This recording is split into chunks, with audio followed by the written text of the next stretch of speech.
Yo, what's good? My name's Kang like Kangaroo. I'm a Canadian that's currently living and working in Seattle as a software engineer. And on this channel, we explore tips and tricks that you can take advantage of in order to reach fire faster. Now, I cannot believe I actually have to make this disclaimer, but I'm obviously not a lawyer. Now, even if I went down the path of law, which I did not, I would probably not be old enough to be a lawyer because knowing myself, I would definitely fail a class or two. So if you're basing your immigration story based off of what I'm saying right now, I don't know what to say to you, bro. Like, I'm sorry, you're an idiot. If you are serious about immigrating to the US, please go talk to a lawyer and not a 25-year-old dude who can barely spell immigration. Now, unless you do a 90-day fiance type of situation and you finesse a marriage-based green card, You're my best view. you're most likely gonna have to come to the US on an employment-based work visa. Now, there's a bunch of different visas you can get as a Canadian who's trying to move to the US, but I'm gonna focus on three because that's what I think what the majority of people in tech are actually gonna be going on. First up, we have the H1B visa. The H1B visa is a work visa that allows US employers to temporarily employ Canadians or basically anyone from any nationality in fields that require specialized knowledge. And based off my research, this basically just means you have a bachelor's degree in that field. Examples of these fields include finance, technology, medicine, science, engineering, etc. The H1B visa is valid for 3 years and can be extended for another 3 years for a total of 6. This visa is also an immigrant intent visa, which quick TLDR on immigrant intent. If you are coming to the US with an immigrant intent visa, that's basically saying,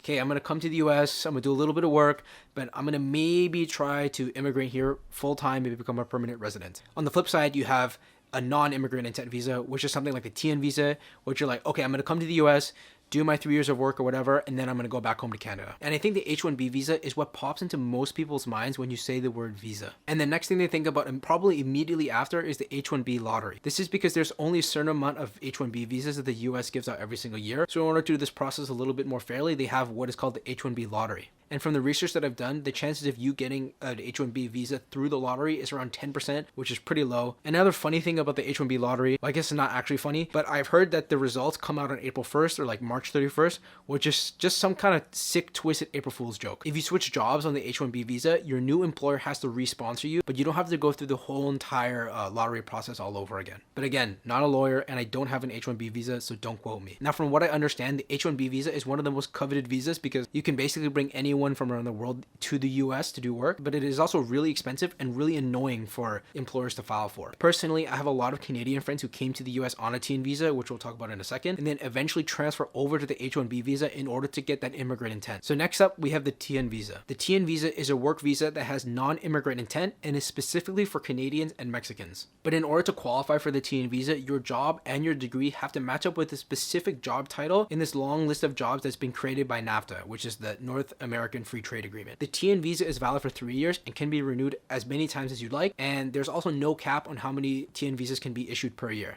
Now, this visa is very easy and straightforward to apply for in comparison to the other visas on this list. And for that reason, I think that the TN visa is the most common visa that they use in order to sponsor Canadians to the US. Now, really quick, I want to go back to this NAFTA list for a second. One of the requirements of the TN visa is that your degree and the job that you will be doing matches one of the jobs in the NAFTA professions list. So if you have a traditional background in software engineering, like a degree in software engineering, a degree in computer science, a degree in computer engineering, or even like a degree in some type of engineering, this is a pretty straightforward visa. A lot of times there's actually a little bit of a mismatch in the job that you're doing and the degree that you have. So what ends up happening a lot of these times is the lawyers will end up wordsmithing the job description so it matches your degree a little bit better. Now, part of the reason the lawyers have to do this wordsmithing is that the NAFTA list is old and outdated. It was created in the 90s and has never been updated since. And because it hasn't been updated, it doesn't count for all the jobs that are actually pretty common in tech right now. Say, for example, a product manager. This is not one of the professions on the list. So a lot of PMs that I know that come to the US on the TN visa are actually filed under a computer analyst, which I guess makes the most sense since product manager isn't actually an option. Personally, I came in under the profession of engineer because I graduated with a degree in computer engineering. This also means that if you're from a non-traditional background,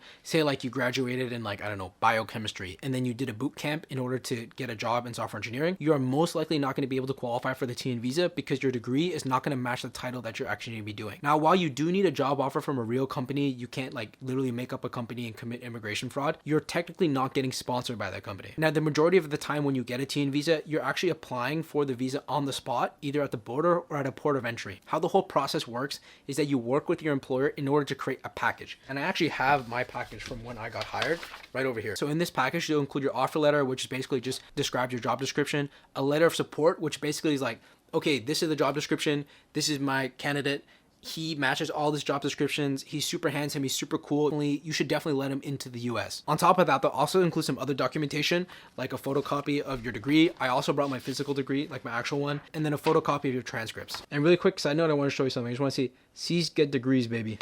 And the thing about the TN visa, since you're actually applying for the visa by yourself at the spot, you can spearhead a lot of this whole entire operation. Like for example, I could have hired a lawyer, taken my job description, given it to them, be like, okay, write me a letter of support, write me why I should get this job, etc., etc., etc., and then sent that off to my employer to get it autographed, sent back to me, and then I could bring that to the border and have a pretty good shot of filing for the TN visa and getting it on the spot. Now, from what I've heard from my friends is they'll take you to an interrogation room where they're going to ask you a bunch of questions. Now, some of my friends got really grilled for like 2 hours in these interrogation rooms, and the other ones just got like a quick 20-minute conversation and it was super chill. So I guess it depends a lot on luck, which border agent you get, or if that border agent had a tuna sandwich for lunch, or like, you know, if his favorite team lost last night. For me personally, my employer actually filed for my TN visa beforehand, so I also got shipped an I-797B form, which I think is just a receipt of me receiving the TN visa. So all I had to do was go to the airport, which is the port of entry for Toronto Pearson, and basically say like, oh, I already have the visa through this form, so please give me the stamp.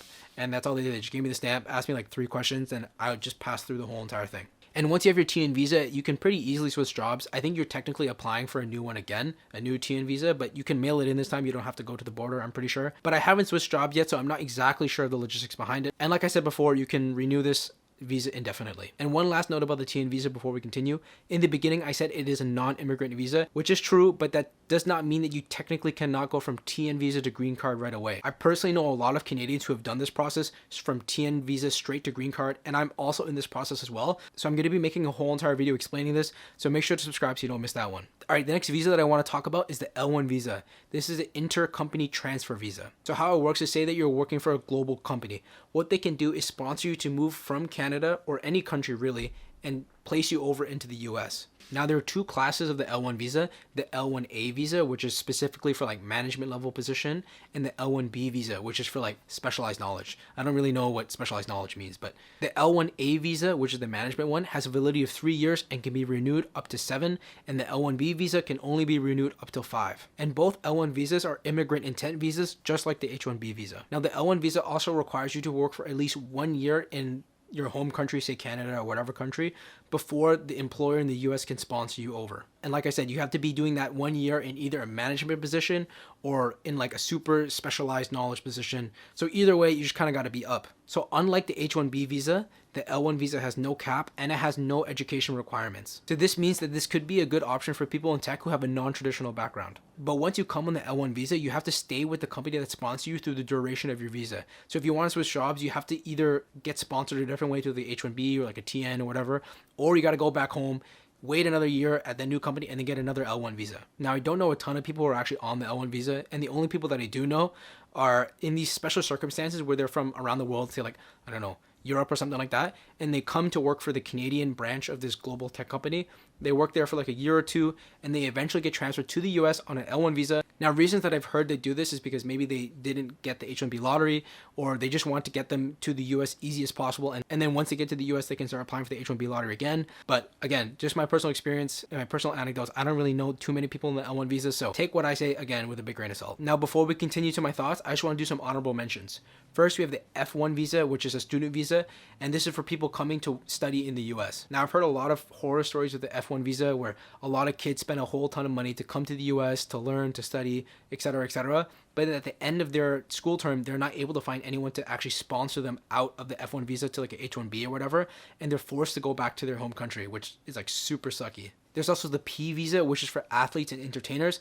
I was doing research for this video, and like in the back of my head, I was always thinking like, oh, how these athletes, like ball players, always come to the US, you know, to play ball or like to play soccer or whatever, right? Turns out it's the P visa. Next, you have the EB5 visa, which is an investor visa. In order to get this, you have to invest $800,000 into the US and also create 10 new jobs. But I mean, like, at this point, you're probably already rich. I don't know why you're going through all of that just to move to the US. Like, just, you know, get a vacation home and travel. And the last honorable mention that I want to talk about is the O1 visa.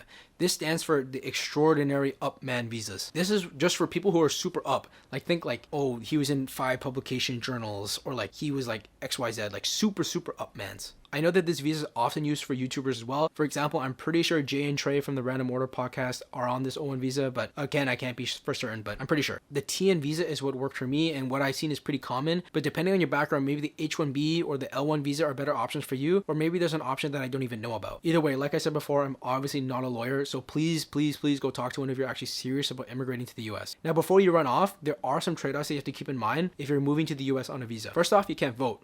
You also can't buy a gun, which I learned recently. Not something that I'm interested in, but just putting it out there. If you're married and kids, this whole entire visa situation gets a little bit more complicated as well, because I think on the majority of visas that I listed, you're actually not allowed to have your partner work, and I'm not really sure about what the kids' visas are either. So I think the situation gets a little bit more complicated overall. And on top of that, there's this constant fear that you're going to lose your job, get laid off, get fired, and you're going to have to be forced to go back to your home country unless you get another company to sponsor you in like 60 days or something like that. And these are only the visa related drawbacks. There are a ton of other downsides that I haven't even covered in this video. So if you're actually curious about those, you can watch this video right here where I go over the truth about moving to America.